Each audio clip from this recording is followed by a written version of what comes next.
ابو داؤد کی 4322 ہے، اور اس کے علاوہ اور بھی دیگر کتب حدیث کے اندر یہ حدیث پاک موجود ہے۔ نبی کریم علیہ الصلوۃ والسلام نے اپنی ختم نبوت کا بھی ذکر فرمایا، اور ساتھ قیامت کی نشانیاں اور دجال کا جو فتنہ ہے اس کا ذکر فرمایا ہے۔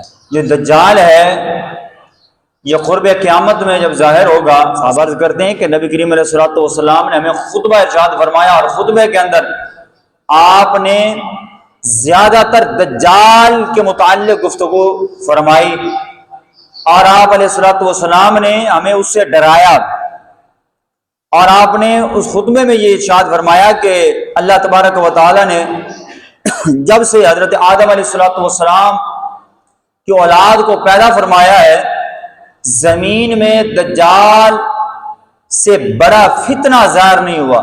سب سے بڑا فتنہ جو ہے وہ کس کا ہے؟ دجال کا ہے۔ جتنے بھی انبیاء کرام تشریف لائے، تمام انبیاء کرام نے اپنی امتوں کو دجال کے فتنے سے ڈرایا ہے۔ انہیں حکم دیا جاتا تھا کہ جب دجال آئے، اگر کوئی اس کا زمانہ پائے تو پھر تم نے کیا کرنا ہے؟ اس کا مقابلہ کرنا ہے، اپنے ایمان پر ثابت قدم رہنا ہے، ڈگمگانا نہیں ہے، شیطان کے دجال کے جال میں پھنسنا نہیں ہے۔ نبی کریم علیہ الصلوۃ والسلام خطبہ ارشاد فرماتے ہوئے فرمایا کہ آج میں آپ کو وہ نشانیاں، اس کی علامتیں بیان فرماؤں گا کہ جو سابقہ انبیاء کرام نے بھی اس کو ڈسکس نہیں کیا، اس کا ذکر نہیں کیا۔ پہلی جو نشانی ہے، نبی ہونے کا دعویٰ کرے گا، اور حالانکہ آگے خود نبی کریم علیہ الصلوۃ والسلام نے یہ اس کی نشانی، اس کی علامت فرما کر خود ارشاد فرمایا لا نبی بعد، کہ میرے بعد کوئی نبی نہیں آئے گا۔ اور دوسری نشانی آپ نے یہ ارشاد فرمائی میں تمہارا رب ہوں۔ یہ سٹیپ بائی سٹیپ اوپر جاتے ہیں، اور دجال بھی ایسے ہی کرے گا، پہلے کہے گا کہ میں نبی ہوں تمہارا، اور پھر نبوت کے دعویٰ کرنے کے بعد پھر کہے گا میں تمہارا رب ہوں، میری پوجا کرو، میری عبادت کرو۔ یہ دوسری نشانی جو نبی کریم علیہ الصلوۃ والسلام نے دجال کی ارشاد فرمائی۔ تیسری نشانی رسول اللہ صلی اللہ علیہ وسلم نے یہ ارشاد فرمائی کہ اس کی آنکھوں کے درمیان اس پیشانی میں لکھا ہوگا یہ کافر ہے، کافر لکھا ہوگا۔ ان پڑھ جو مومن ہے نا، ان پڑھ بھی مومن جس کو پڑھنا بھی نہیں آتا، اس کو بھی یہ سمجھ آ جائے گی، یہ پڑھنا آ جائے گا کہ یہ دجال ہے، اور اس کی پیشانی پر لکھا ہوا یہ کافر ہے۔ اگلی چوتھی نشانی نبی کریم علیہ الصلوۃ والسلام نے کیا ارشاد فرمائی؟ آج تو ہم کوئی بھی باندری نچانے والا اپنا کو کرتب دکھا دیتا ہے تو اس کو بھی پتہ نہیں ہم اپنی کیا سے کیا بنا دیتے ہیں۔ تو دجال کے کارنامے اور کرتوت اور ان کے دعوے سنو کہ چوتھی نشانی رسول اللہ صلی اللہ علیہ وسلم نے اس کی یہ ارشاد فرمائی کہ جنت اور دوزخ اس کے ساتھ ہوگی، اپنے ساتھ ہی جنت کو بھی لیے پھرے گا، دوزخ کو بھی ساتھ لیے پھرے گا۔ اور پھر اس کی وضاحت میں محدثین فرماتے ہیں کہ جو جنت ہے وہ اس کی حقیقت میں دوزخ ہے وہ، اور جو دوزخ ہے وہ جنت ہے، یعنی کہ وہ تبدیل شدہ ہے، یعنی کہ دیکھنے میں کچھ ہے اور حقیقت میں وہ کچھ ہے۔ یہ چوتھی نشانی نبی کریم علیہ الصلوۃ والسلام نے ارشاد فرمائی، تو ساتھ ہی رسول اللہ صلی اللہ علیہ وسلم نے اس کی جہنم سے، اس کی اس آزمائش سے بچنے کا نسخہ بھی ارشاد فرما دیا۔ رسول اللہ نے کیا ارشاد فرمایا؟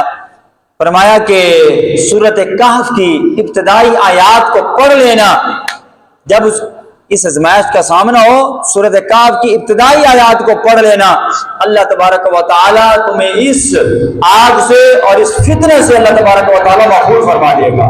پانچویں نشانی، اب یہ سٹیپ بائی سٹیپ رسول اللہ صلی اللہ علیہ وسلم اس کی نشانی ابھی کمال کی ارشاد فرما رہے، اس کے کرتب بڑے عجیب غریب ہوں گے۔ پانچویں نشانی رسول اللہ صلی اللہ علیہ وسلم نے کیا ارشاد فرمائی کہ وہ ایک اعرابی ہوگا، اس کو ایک دیہاتی اعرابی اس کو کہے گا کہ اگر میں تیرے والدین کو زندہ کر دوں کیا تو مجھے تسلیم کرے گا کہ میں تیرا رب ہوں؟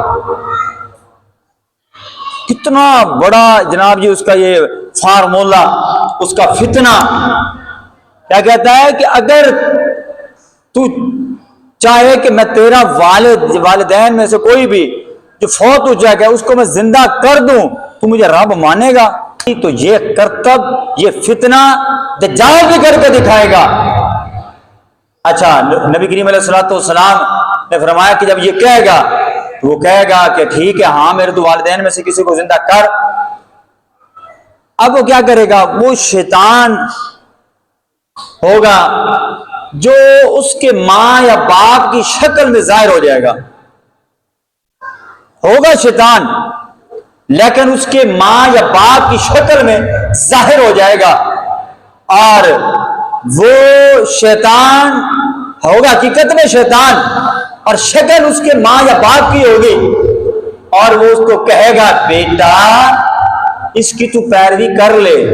اب کیا نبی کریم علیہ الصلوۃ والسلام نے فرمایا کہ وہ شیطان ہوگا جو اس کے والدین کی شکل میں ظاہر ہو جائے گا اور اس کو کہے گا بیٹا یہ تیرا رب ہے، تو اس کی پوجا کر لے، اس کی عبادت کر، اس کو مان لے۔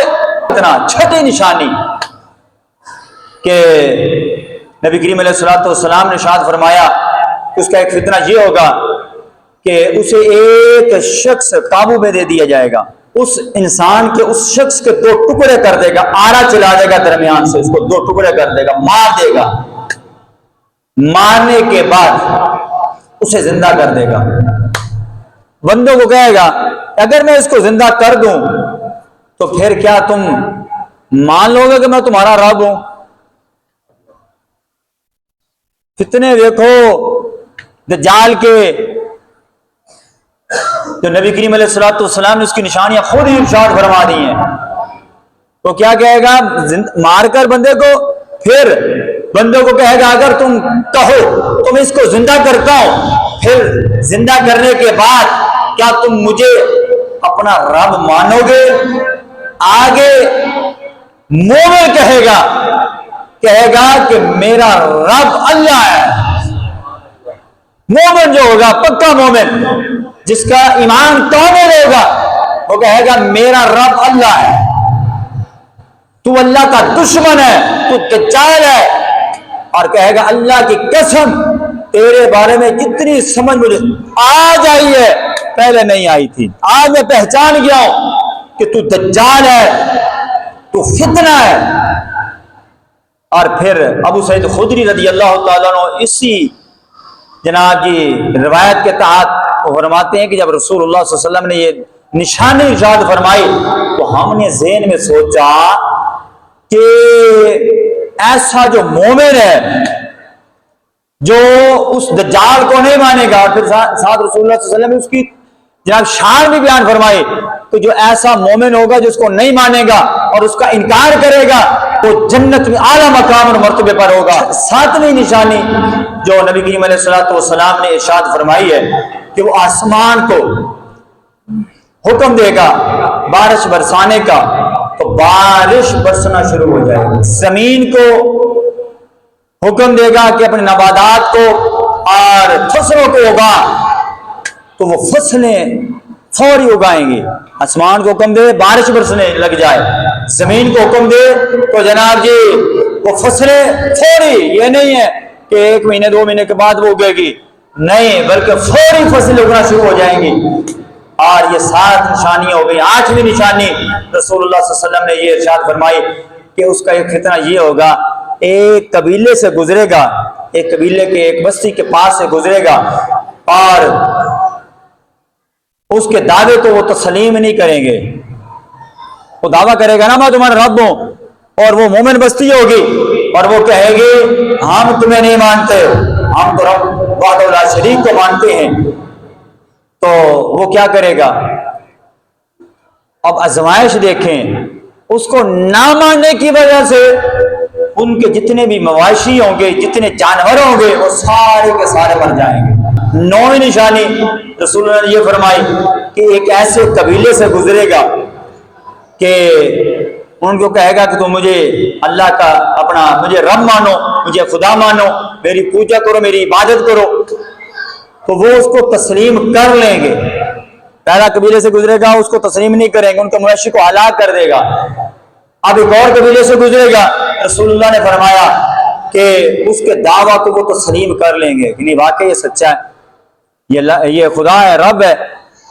تو جب اس کو تسلیم کر لیں گے تو نبی کریم علیہ الصلوۃ والسلام نے ارشاد فرمایا کہ وہ آسمان سے بارش برسانا شروع کر دے گا، زمین کو حکم دے دے گا کہ نباتات کو اگانا شروع کر دے، وہ نباتات اگائے گا، فصلیں اگ جائیں گی، سرسبز شاداب ہو جائے گی۔ اور آگے رسول اللہ نے 10ویں نشانی یہ ارشاد فرمائی کہ جن قبیلے والوں نے، جن بستی والوں نے اس کو مانا ہے، ان کے جتنے جانور ہوں گے نا، وہ جب چر کے جنگلوں سے واپس آئیں گے تو جب واپس آئیں گے تو ان کے تھنوں میں دودھ بھرا ہوا ہوگا، ان کی ککھیں پھٹ رہی ہوں گی کہ دودھ سے اتنا بھرا ہوا ہوگا، اور ان کو دودھ کا دودھ نکالیں گے، پیئیں گے، وہ ساری زمین پر ایسے گھومے گا۔ دجال کیا کرے گا؟ گھومے گا اور اپنا تسلط جمائے گا اور اپنے جناب رب ہونے کا دعویٰ کرے گا، لوگوں کہے گا کہ میری عبادت کرو۔ سوائے مکہ اور مدینہ کے نبی کریم علیہ الصلوۃ والسلام نے ارشاد فرمایا ہر جگہ پر وہ جائے گا۔ جب مکہ اور مدینہ میں جس راستے سے بھی، جس دروازے سے بھی اندر داخلہ کرنا چاہے گا، داخل ہونا چاہے گا، تو رسول اللہ صلی اللہ علیہ وسلم نے ارشاد فرمایا کہ اسے درے سے وہاں سے بھگا دیا جائے گا۔ آگے فرشتے ننگی تلواریں لے کر آگے کھڑے ہوں گے اور وہاں سے وہ بھاگ جائے گا، اور شور اور کلر زمین ہوگی، وہاں پر وہ اپنا ڈیرا لگائے گا، اور پھر جب وہ مکہ مدینہ سے دور ایک شور کلر زمین پر ڈیرا لگا لے گا، اپنا اڈا بنا لے گا، تو نبی کریم علیہ الصلوۃ والسلام نے ارشاد فرمایا کہ تب مدینہ میں 3 بار زلزلہ آئے گا۔ کیا آئے گا؟ مدینہ میں 3 بار زلزلہ آئے گا، اور ہر منافق مرد ہو یا منافق عورت ہو، اس شہر سے نکل کر اس دجال کے پاس وہ چلے جائیں گے، کیونکہ باقی جو زمین ہے وہ تو ہر جگہ دجال پہنچ کر وہ اپنا جناب رب ہونے کا دعویٰ کرے گا، جو مومن ہوگا وہ اس کو تسلیم نہیں کرے گا، جو جناب کمزور ایمان جو کافر ہے، یہود و نصارہ ہے، اس کو تسلیم کر لیں گے۔ ان کا تو پتہ چل گیا کہ کون مومن ہے، کون کافر ہے، کون دجال کو مانتا ہے، کون نہیں مانتا۔ لیکن اب مکہ اور مدینہ میں وہ داخل ہی نہیں ہو سکتا تھا، تو پھر کیا کیا اللہ تبارک و تعالیٰ نے کہ اس کو داخلے پر تو پابندی ہے کہ ایسی پاک جگہ پر ایسا کمینہ کیسے داخل ہو سکتا ہے؟ سمجھ آ رہی کہ نہیں آ رہی؟ اب اس کو پابندی ہے داخلے پر، اب وہ باہر رہے گا، ایک شور اور کلر زمین پر ڈیرا لگائے گا۔ پھر مکہ اور مدینہ میں جو بظاہر اپنے آپ کو مسلمان کہنے والے جو وہاں پر جو رہتے تھے، ان کو ان سے پاک کرنے کے لیے اب رب تعالیٰ یہ کام کرے گا کہ مدینہ میں زلزلہ آئے گا، 3 زلزلے آئیں گے، اور وہاں پر جتنے بھی منافقین ہوں گے مرد اور عورتوں میں سے، وہ سارے کے سارے مدینہ سے نکل کر اس دجال کے پاس چلے جائیں گے۔